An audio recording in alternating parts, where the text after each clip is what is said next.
Friends, this Rafi. Welcome to my channel. ఈరోజు Nifty bank Nifty యొక్క support and resistance లెవెల్ని identify చేసే ప్రయత్నం చేద్దాం friends. Support and resistance level చెప్పే ముందు సెబీ యొక్క గైడ్లైన్స్ అయితే ఒకసారి చదవాలనుకుంటున్నాను. నేను సెబీ యొక్క అడ్వైజర్ అయితే కాదు ఫ్రెండ్స్. నేను సెబీ ద్వారా ఏ విధమైన లైసెన్స్ అయితే పొందేవాడిని కాదు, పొందలేదు. సో నేను తద్వారా ఎలాంటి రికమెండేషన్కి నేను అనర్హుణ్ణి.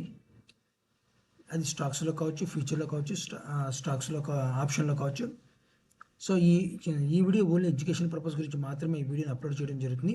దయచేసి అర్థం చేసుకుంటారని ఆశిస్తున్నాను ఫ్రెండ్స్.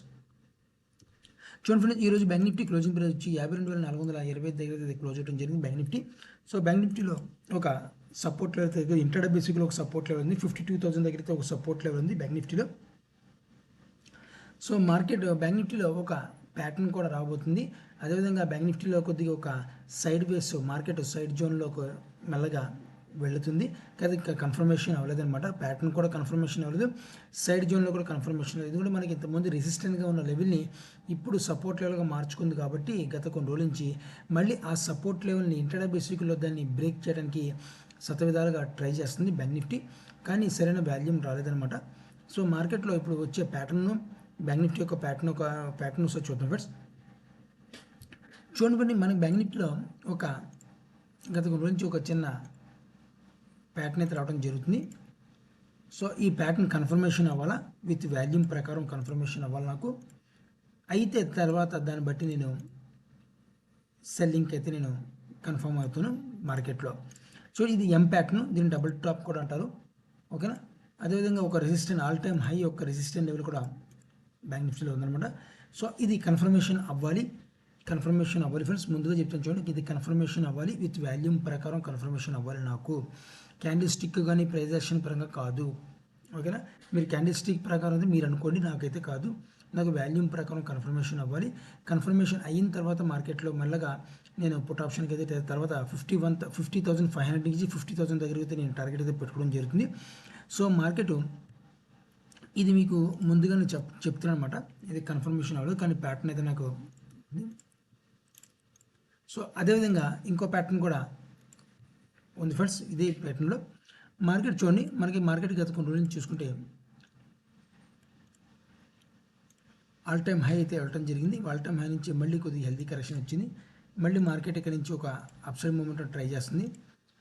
ఇన్ కేస్ మార్కెట్ ఈ లెవెల్ దగ్గర నుంచి, అంటే మనం 52,000 దగ్గర నుంచి 52,000 దగ్గర ఉంది కదా, 52,000 దగ్గర నుంచి సపోర్ట్ లెవెల్ తీసుకుని మార్కెట్ ఇన్ కేస్ ఇక్కడ వచ్చి ఒక వాల్యూమ్ జనరేట్ చేసుకుని వెళ్ళిపోతే మార్కెట్ ఒక అప్సైడ్ మూమెంటం మళ్ళీ వెళ్ళే పాసిబిలిటీ ఉంది. హైయర్ హైస్ వేసుకుంటూ మార్కెట్ వెళ్ళే పాసిబిలిటీ ఉందన్నమాట. ఓకేనా. కానీ కానీ ఏంటంటే దేనికైనా మనకు కన్ఫర్మేషన్ కావాలి. మార్కెట్ ప్రజెంట్ అయితే లోయెస్ట్ వాల్యూమ్తో ట్రేడ్ అవుతుంది. అంటే ప్రాఫిట్ బుకింగ్ కూడా వచ్చే అవకాశం పాసిబిలిటీ ఉండొచ్చు, లేకపోవచ్చు. అయినా సరే మనం దేనికైనా సిద్ధంగా ఉండాలి మార్కెట్లో. ఎందుకంటే మార్కెట్లో ఎక్కడో అమెరికాలో కూర్చొని బయింగ్ చేస్తాడు, ఎక్కడో రష్యాలో కూర్చొని సెల్లింగ్ చేస్తున్నాడు, ఎక్కడో దుబాయ్లో కూర్చొని బయింగ్ చేస్తుంటారు. సో బయింగ్ సెల్లింగ్ చేసే వాళ్ళకు తారతమ్యం ఉండదు. దానికి ఎవరు చేస్తారు, ఎవరు అమ్ముతుంటారు, ఎవరు చేస్తారో కూడా తెలియదు అనమాట మనకి. అయినా సరే మనకి కన్ఫర్మేషన్ అయితే మాత్రం వాల్యూమ్ ప్రకారం కన్ఫర్మేషన్ అవ్వాలి. ఎందుకంటే వాల్యూమే కదా, వాల్యూమ్ జనరేట్ అయితేనే మన క్యాండిల్ స్టిక్ జనరేట్ అవుతుంది. క్యాండిల్ స్టిక్ జనరేట్ అయితేనే మూమెంటం మనం క్యాప్చర్ చేయొచ్చు అనమాట. ఓకేనా. ప్రైస్ యాక్షన్ని మనం క్యాప్చర్ చేయడానికి బాగుంటుంది. వాల్యూమ్ లేనిది ఇది అవ్వదు అనమాట. సో దాని గురించి నేను వాల్యూమ్ అనాలిసిస్ని ఎక్కువ మీకు నేను చెప్తుంటాను అనమాట. సో అయితే మనకి రెండు ప్యాటర్న్లు కూడా కన్ఫర్మేషన్ అవ్వాలి.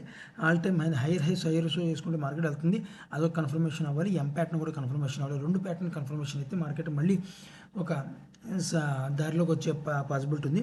ఇంకే 53,200 రేపు బుధవారంలో మనకి మార్కెట్ మాత్రం మంగళవారం కానీ బుధవారం కానీ బ్రేక్ చేయాల్సి వస్తుంది. ఈ 2 రోజుల్లో మార్కెట్ బ్రేక్ చేయకపోతే బుధవారంలో ఈ వారంలో, అంటే 9వ తారీఖు 9వ తారీఖు 10వ తారీఖు మార్కెట్ బ్రేక్ చేయకపోతే మార్కెట్ మెల్లగా సైడ్ జోన్లోకి డౌన్ ట్రెండ్గా వచ్చే అవకాశం పాసిబిలిటీ ఎక్కువగా ఉంది విత్ బ్యాంక్ నిఫ్టీలో. ఓకేనా.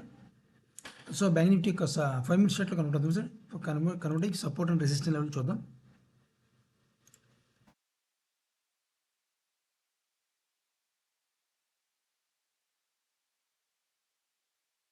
బ్యాంక్ నిఫ్టీలో నేను ఇంతకుముందు కూడా గతంలో సపోర్ట్ అండ్ రెసిస్టెన్స్ లెవెల్ చెప్పాను సార్. అదే సపోర్ట్ అండ్ రెసిస్టెన్స్లో మళ్ళీ మార్కెట్ ఒకసారి రియాక్ట్ అవుతుంది. అదే లెవెల్ దగ్గర మార్కెట్ రియాక్ట్ అవుతుంది అనమాట. చూడండి, మన గతంలో కూడా మీకు చెప్పడం జరిగింది. ఈ లెవెల్ దగ్గర నుంచి ఇంతకుముందు ఒక రెసిస్టెంట్ లెవెల్ చెప్పడం జరిగింది మీకు. కావాలంటే నా ప్రీవియస్ డే వీడియోస్లో మీకు కనిపిస్తాయి. అదే లెవెల్ దగ్గర నుంచి నాకు మన 2 డేస్ నుంచి మనకు ఈ లెవెల్ అయితే బ్రేక్ చేయలేకపోతుంది. బ్రేక్ చేయకుండా మార్కెట్ డౌన్ ట్రెండ్కి అయితే రావడం జరుగుతుందన్నమాట. అదేవిధంగా మనకు సపోర్ట్ లెవెల్ కూడా ఉంది, నియర్ సపోర్ట్ లెవెల్ కూడా ఉంది ఫ్రెండ్స్. ఇక్కడ గత కొన్ని రోజులు చూడండి మార్కెట్ ఈ లెవెల్ దగ్గర నుంచి మార్కెట్ నియర్ సపోర్ట్ లెవెల్ చేసుకుంటూ మార్కెట్ మల్టిపుల్ టైం ఈ లెవెల్ని టచ్ చేసుకుంటూ మార్కెట్ ఆ లెవెల్ దగ్గర ప్రజెంట్ అయితే హోల్డ్ అయితే ఉందన్నమాట. ఈ లెవెల్ బ్రేక్ చేయి, ఈ లెవెల్ కానీ ఈజీగా బ్రేక్ చేస్తే రెసిస్టెంట్ లెవెల్ మాత్రం బ్రేక్ చేయడానికి కొద్ది వాల్యూమ్తో సహకారంతో బ్రేక్ చేయాలి. ఈ లెవెల్ బ్రేక్ చేయడానికి వాల్యూమ్ సహకారం కూడా అవసరం లేదు. మామూలు క్యాండిల్ స్టిక్ ప్రకారంగా కానీ ప్రొజెక్షన్ పరంగా కానీ మామూలుగా పరంగా లోయెస్ట్ వాల్యూమ్ పరంగా కూడా ఈ లెవెల్ని ఈ బ్లూలో అయితే ఏదైతే ఉందో ఈ లెవెల్ని బ్రేక్ చేసిన పాసిబిలిటీ ఎక్కువగా ఉందని అనిపిస్తుంది. ఓకేనా. సో మనకి ఇది ఒక సపోర్ట్ లెవెల్, ఇది ఒక రెసిస్టెంట్ లెవెల్ అనమాట. సో ఈ లెవెల్ని ఏదో మన లెవెల్ని ఒక బ్రేక్ చేస్తే మంచి మూమెంట్ వచ్చే అవకాశం మార్కెట్లో మళ్ళీ ఉంది.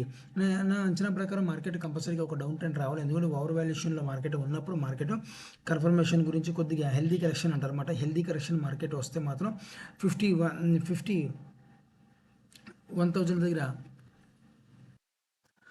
సారీ ఫ్రెండ్స్ 51 కాదు, 50,500 దగ్గర కానీ 50,000 దగ్గర మనకి ఒక సపోర్ట్ లెవెల్ అయితే ఈ రెండు లెవెల్ దగ్గర మనకి సపోర్ట్ లెవెల్ అయితే మార్కెట్కి ఉంది.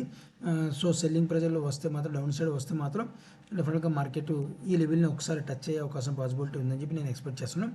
రేపు మార్నింగ్ ఫ్లాట్గా ఓపెన్ అయితే మనం ఈ లెవెల్ ఈ బ్లూలో అయితే ఈ లెవెల్ బ్రేక్ చేస్తే మాత్రం పుట్ ఆప్షన్ అయితే తీసుకుంటాను.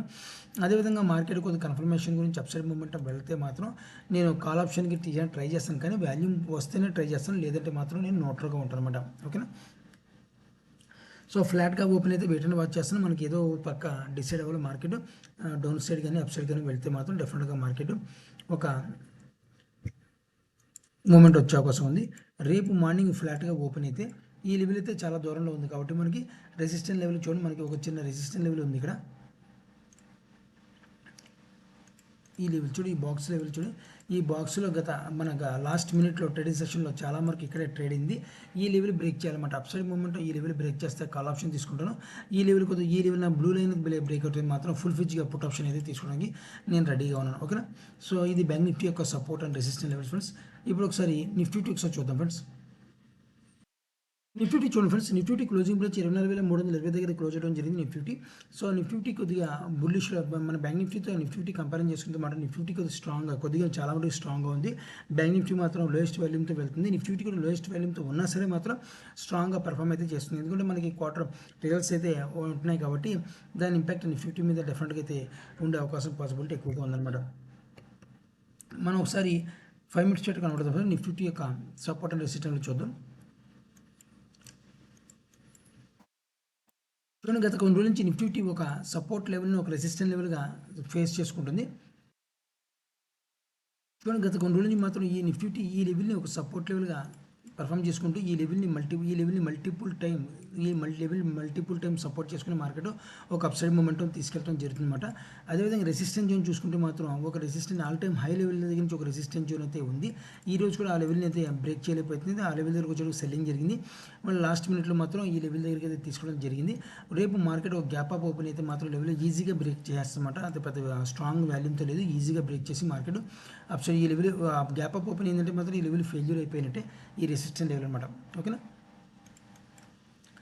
సో అదేవిధంగా మనకి ఒక గత కొన్ని రోజుల నుంచి నిఫ్టీ ఒక సపోర్ట్ అండ్ రెసిస్టెంట్ లెవెల్ వెళ్తుంది ఫ్రెండ్స్. అది కూడా మీకు ఒకసారి చూపిస్తాను చూడండి.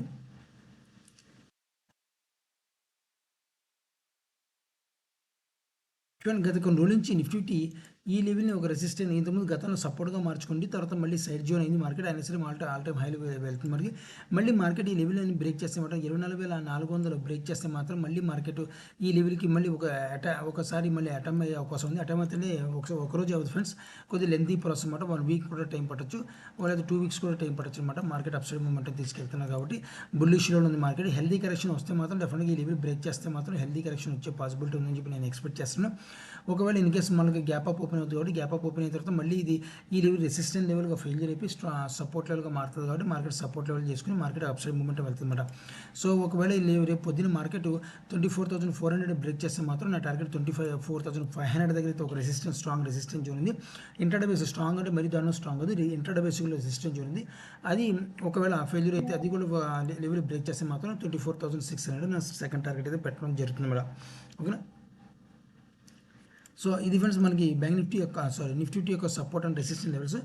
సో ఒకవేళ మార్కెట్ డౌన్ సైడ్ వస్తే మాత్రం, ఒకవేళ in case market down side వస్తే మాత్రం ఈ లెవెల్ని మార్కెట్ ఒకసారి మనకి ఈ లెవెల్ దగ్గర నుంచి అయితే మాత్రం మళ్ళీ ఒక సపోర్ట్ లెవెల్ అయితే తీసుకునే పాసిబిలిటీ ఎక్కువగా ఉంది. ఈ లెవెల్ దగ్గర మల్టిపుల్ టైం ఇది స్ట్రాంగ్ అంటే కొద్ది ఈ మూడు లెవెల్స్ ఈ లెవెల్ సపోర్ట్ అండ్ రెసిస్టెంట్ లెవెల్తో కంపేర్ చేస్తే ఈ లెవెల్ ఉంది కదా, ఈ బ్లూ కలర్ మారుస్తాను, ఈ రెడ్ లైన్ అయితే ఉందో ఈ సపోర్ట్ లెవెల్స్ కొద్దిగా స్ట్రాంగ్ ఉందన్నమాట. ఈ మూడు support and resistant level compare చేస్తే ఈ లెవెల్ మాత్రం కంపల్సరీ స్ట్రాంగ్గా ఉంది విత్ వాల్యూమ్ ప్రకారం. ఓకేనా, ఈ లెవెల్ బ్రేక్ చేస్తే, ఈ సపోర్ట్ లైన్ ఏదైతే బ్రేక్ చేస్తే కంపల్సరీ ఈ లెవెల్కి మార్కెట్ సపోర్ట్ తీసుకునే అవకాశం పాసిబిలిటీ ఇంట్రాడే బేసిక్లో ఉంది. ఇది ఇంట్రాడే బేసిక్లో ఫ్రెండ్స్, ఇది హోల్డింగ్ పర్పస్ కాదనమాట. ఓకేనా, హోల్డింగ్ పర్పస్ అయితే మనకి కింద ఎల్లో లైన్ ఉంది కదా అదనమాట. ఓకేనా, సో ఇది నిఫ్టీ యొక్క సపోర్ట్ అండ్ రెసిస్టెంట్ లెవెల్స్. అదేవిధంగా మనకి రెసిస్టెన్స్ జోన్ చూడండి, మనకి ఇంకో రెసిస్టెన్స్ జోన్ కూడా ఉంది ఇక్కడ. ఈ లెవెల్ కూడా మార్కెట్ ఒక రెసిస్టెన్స్ జోన్ ఫేస్ చేసుకుని ఈ లెవెల్ బ్రేక్ అయితే మాత్రం రేపు కానీ ఎల్లుండి కానీ 24,500 24,600 ఈ రెండు లెవెల్ నా టార్గెట్ అయితే పెట్టుకోవడం జరుగుతుందన్నమాట. సో ఇది ఫ్రెండ్స్ మనకి బ్యాంక్ న్యూస్ నిఫ్టీ యొక్క సపోర్ట్ అండ్ రెసిస్టెన్స్ లెవెల్స్. మీరు కూడా ఆప్షన్లో ట్రేడ్ చేసే వాళ్ళైతే జాగ్రత్తగా ట్రేడ్ చేసిన ఆశిస్తున్నాను. నా వీడియో వాచ్ చేసిన thank you friends, thank you very much.